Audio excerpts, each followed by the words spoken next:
The letters we leave behind. On the beginning.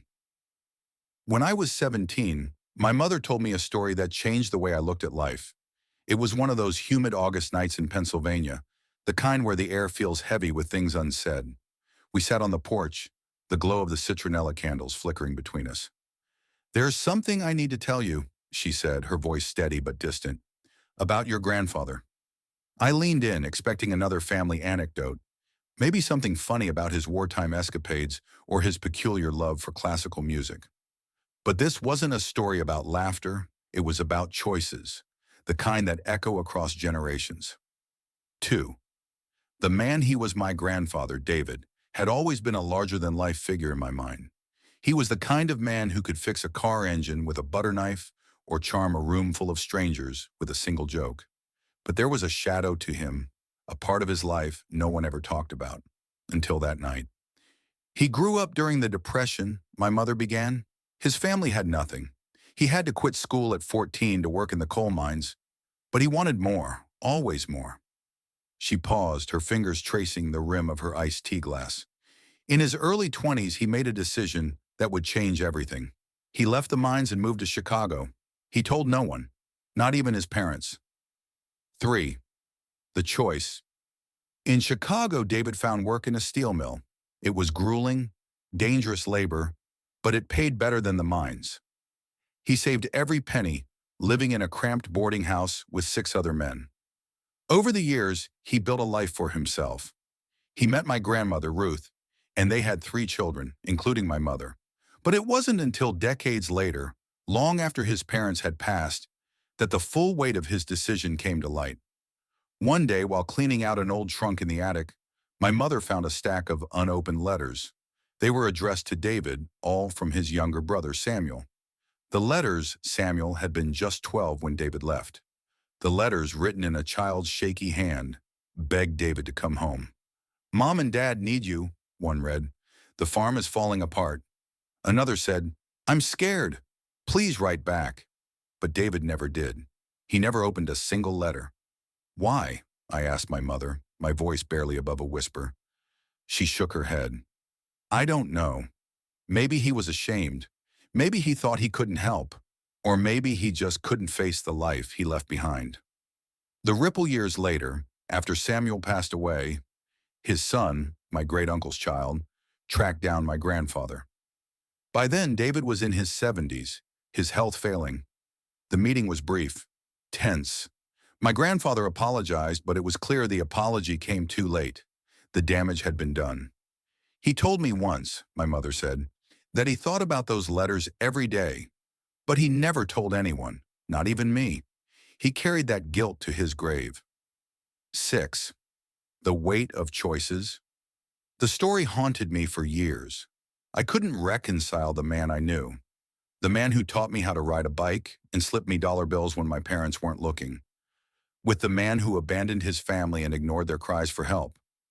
But as I grew older, I began to see the complexity of it. Life is rarely black and white. My grandfather's decision to leave wasn't born of malice. It was desperation, ambition, maybe even hope. He wanted a better life, and in chasing it, he left behind a world he couldn't bear to face. 7. The reflection. Now at 32, I think about my own choices, the relationships I've neglected, the paths I've abandoned. I wonder what letters I've left unopened, metaphorically or otherwise. And I wonder if, like my grandfather, I'll carry those decisions with me for the rest of my life. Life isn't about avoiding mistakes. It's about learning to live with them. My grandfather's story isn't just a cautionary tale. It's a reminder that our choices, even the small ones, can ripple across time and space, touching lives we may never see. 8. The final lesson. Before my grandfather passed, he told my mother something she's never forgotten. "You can't go back," he said, "but you can go forward. Do better. Be better." I've tried to take those words to heart. I've reached out to estranged friends, reconnected with family, and tried to open the letters life has handed me. Because if there's one thing I've learned, it's this: the past may shape us, but it doesn't have to define us. 9. The forgotten reunion. In the months following my grandfather's passing, my mother unearthed a photo album from the attic. It was filled with pictures of my grandfather's youth, many of which featured Samuel. But one photograph stood out, a reunion we never knew had happened. In it, David and Samuel stood side by side, much older than in any other photos we'd seen. They were in front of a barn that I didn't recognize, their expressions a mix of sorrow and reconciliation. My mother had no memory of when this photo could have been taken. It was dated 3 years before Samuel's death. 10.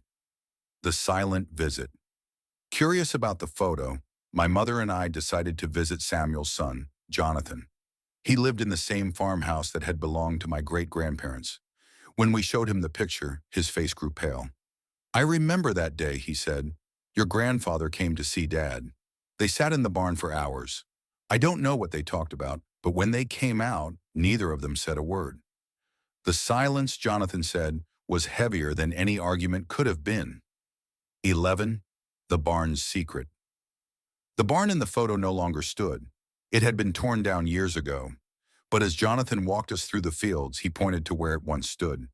"Dad never let us inside," he said. "Not after that day.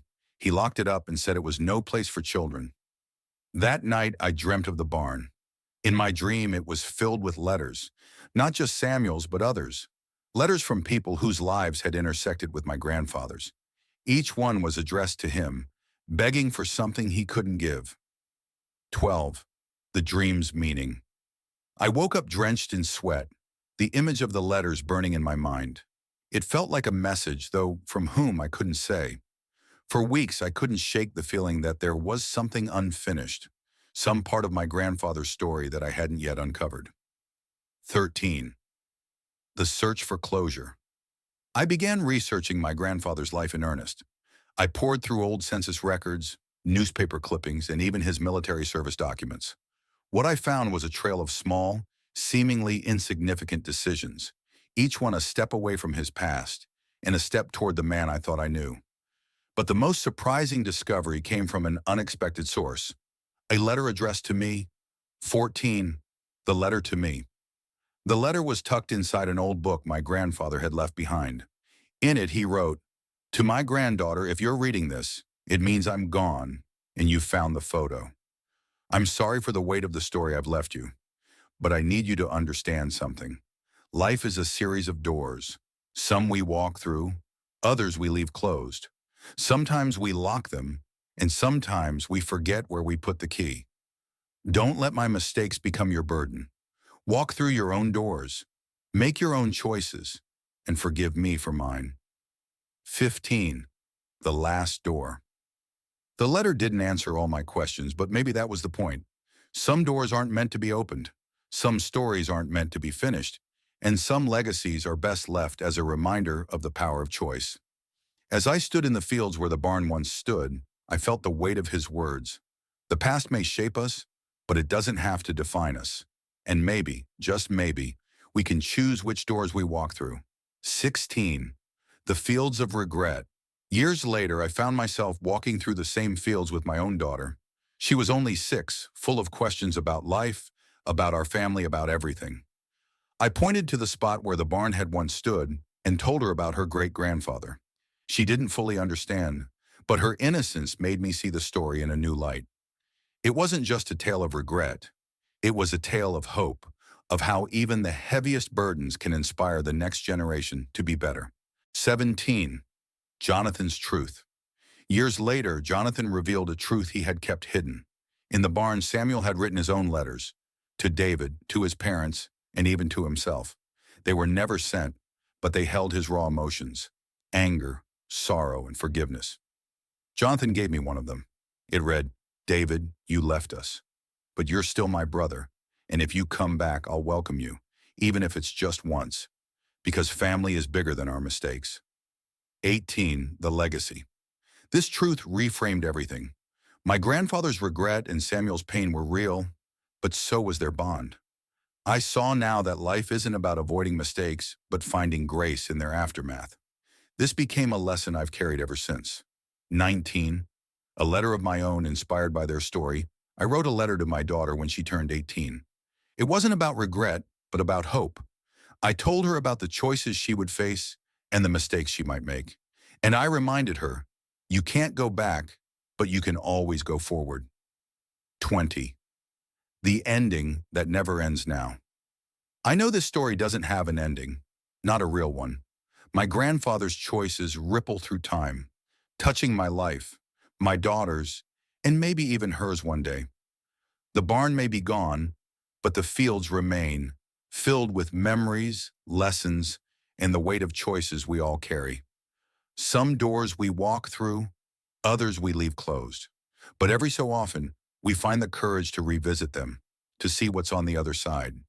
And when we do, we don't just face the past, we reshape the future.